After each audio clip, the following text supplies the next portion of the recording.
Assalamualaikum warahmatullahi wabarakatuh.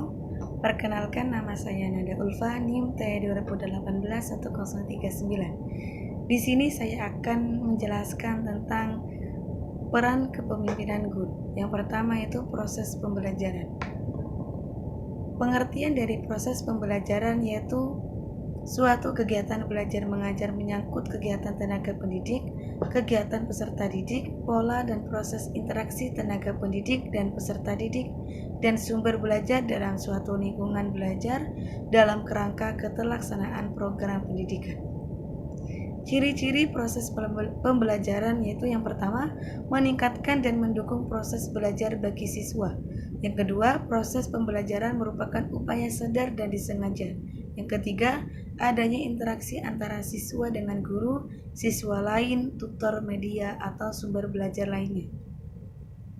Persyaratan pelaksanaan proses pembelajaran tersebut menurut Permendiknas nomor 41 tahun 2007, yang pertama yaitu rombongan belajar merupakan jumlah maksimal peserta didik dalam setiap rombongan belajar.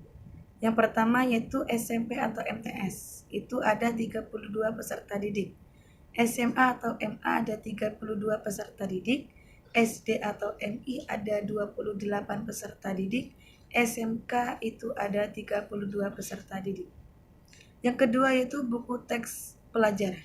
Buku teks pelajaran yang akan digunakan oleh sekolah atau madrasah dipilih melalui rapat guru dengan pertimbangan komite sekolah atau madrasah dari buku-buku teks pelajaran yang ditetapkan oleh menteri.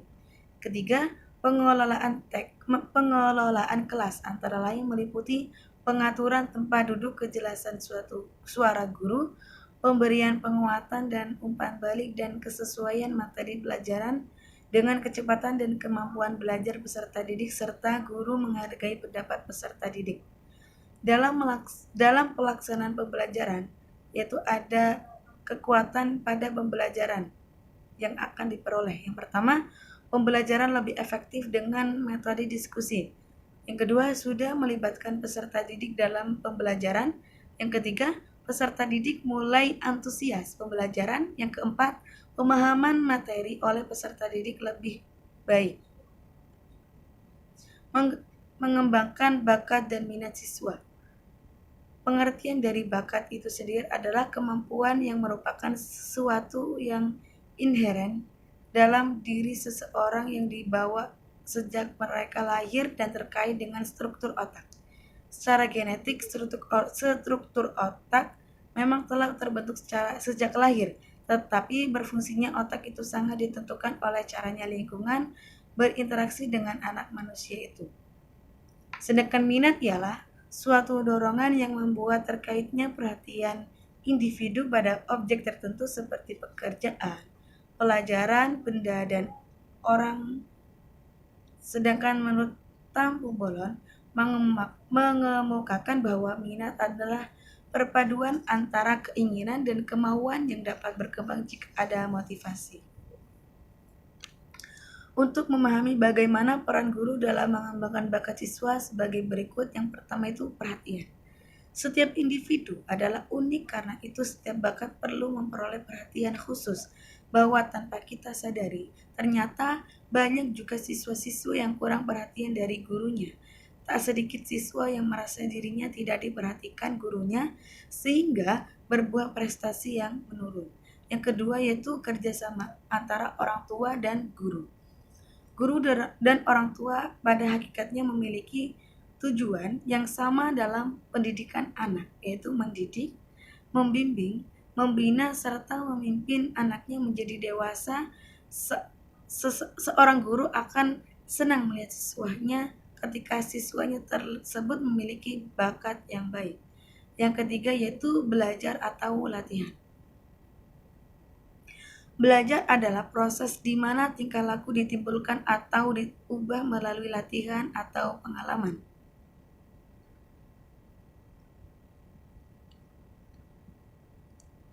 Yang selanjutnya itu mengembangkan mutu lembaga. Dalam pemahaman umum, mutu berarti sifat yang baik. Tapi yang dimaksud dengan sifat yang baik itu tidak selalu jelas. Tolok ukurnya perlu diteliti. Mutu dalam pendidikan memiliki karakteristik yang khas karena pendidikan bukanlah industri. Dalam pendidikan, produk pendidikan itu bukanlah barang, tetapi layanan. Pemakai pendidikan atau pelanggan pendidikan ada yang bersifat internal dan eksternal. Guru dan siswa adalah pemakai jasa pendidikan yang bersifat internal, sedangkan orang tua, masyarakat, dan dunia kerja adalah pemakai eksternal jasa pendidikan. Pemakai ini perlu mendapatkan perhatian karena mutu dalam pendidikan harus memenuhi kebutuhan, harapan, dan keinginan semua pemakai. Dalam hal ini, pemakai yang menjadi fokus utama pendidikan adalah peserta didik. Peserta didik yang menjadi alasan utama diselenggarakan pendidikan, dan peserta didik pula yang menyebabkan keberadaan lembaga maupun sistem pendidikan.